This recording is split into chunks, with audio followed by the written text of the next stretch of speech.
The spring garden is a beautiful sight, and to keep it that way, we have to look out for weeds. Weeds are easy to identify. They're anything that's growing where you don't want it.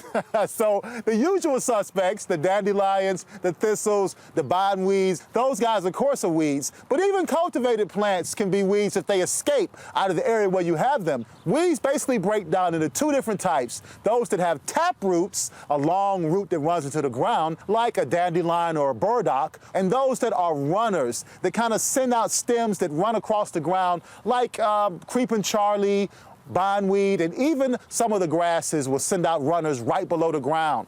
You want to make sure that you get all of the taproot and all of the runners to get rid of the whole weed. If you leave a piece of the root in the ground, or if you leave a piece of that runner across the top, the weed will come back. So you got a couple of options when you're going to weed them out. You can use trowels, but there's a specialty tool called the Cobra Head Weeder.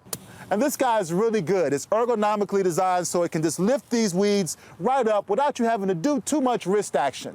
Now, some of these may require a shovel, some of the long tap roots, but get the entire thing. And that's one of the reasons why we want to do this in the springtime. You do it in the spring and the weeds will be much smaller and easier to lift. If you wait until summertime, a lot of these weeds will be much larger, and some will even have gone to seed, which increases your problem 100-fold.